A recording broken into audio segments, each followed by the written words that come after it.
Cette histoire m'a été envoyée par une abonnée et donc pour des raisons de confidentialité, les noms seront changés et ça se passe au Sénégal. Dao est sénégalaise, elle a 17 ans et elle était très amoureuse de son petit ami. Ça faisait déjà 3 ans qu'ils étaient ensemble et donc par la suite, elle tombe enceinte. Son petit ami, un vrai moukota de la pire espèce, il a refusé la grossesse, il a dit que c'était pas son enfant. Et pas besoin de vous faire un dessin, au Sénégal, une fille ou une femme enceinte avant le mariage, c'est très mal vu. La mère de Dao avait eu une Dao hors mariage, donc elle ne voulait pas que sa fille reproduise les mêmes erreurs qu'elle. Donc elle lui demande d'avorter. Dao savait que c'était pas bien d'avorter et donc elle dit à sa mère qu'elle ne va pas avorter et donc sa mère l'a laissée toute seule dans son sort. Son petit ami au début qui avait fui ses responsabilités, il revient sur ses paroles, heureusement c'est plus un moukota et donc il accepte la grossesse. Dao vivait avec sa grand-mère et c'était une maison familiale. Dans cette maison familiale, il y avait une femme qui s'était mariée avec le petit frère de son grand-père et apparemment cette femme c'était une sorcière. Les gens du quartier disaient que cette femme mangeait des personnes, mais Dao ne prêtait pas attention à ces dires parce qu'elle se disait que c'était juste des rumeurs. Toi aussi on te dit que quelqu'un mange des personnes et tu prends ça à la blague et surtout cette personne vit dans la même maison que toi.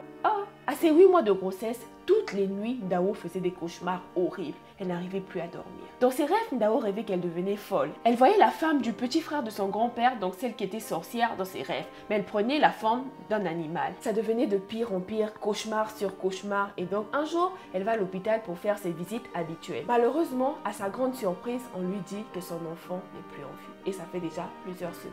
Les médecins étaient même étonnés qu'elle soit encore en vie et directement, les médecins l'ont ramenée à Fann, un grand hôpital à Dakar. Dao vivait dans une banlieue au Sénégal et donc le trajet était tellement long dans l'ambulance et elle a commencé à délirer. Elle a commencé à raconter ses rêves au docteur et à sa grand-mère qui était dans l'ambulance. Le docteur pensait qu'elle délirait et donc on la prenait pas au sérieux. Elle a passé 4 jours infernales à l'hôpital de Fann. Les médecins ne pouvaient rien faire, ils attendaient juste qu'elle puisse mourir parce qu'elle ne pouvait pas mettre au monde et aussi on ne pouvait pas prendre le risque de l'opérer. Et donc le 4e jour, un médecin qui revenait de l'étranger, il était affecté à l'hôpital Fann, là où elle était. Il a vu sa douleur et il a dit qu'il fallait qu'il opère. Ce médecin disait que c'était mieux qu'il prenne le risque de l'opérer car si elle mourait pas de l'opération, elle mourrait sûrement des douleurs. Et donc dans tous les deux cas, c'était mieux d'essayer au moins de l'opérer. Heureusement, après l'opération, Dao reste en vie. Elle est vraiment très reconnaissante envers ce docteur parce que ce jour-là, il a pris une bonne décision. Dao est rentrée dans sa banlieue au Sénégal, elle avait perdu son enfant et elle a expliqué tous ses rêves à la famille, mais malheureusement, on ne l'a pas cru. Sa famille l'a traitée de menteuse et on lui a dit que la sorcière n'a strictement rien fait dans cette histoire. Dao a pu se réconcilier avec sa mère, mais malheureusement, avec son petit ami, ils ne sont plus ensemble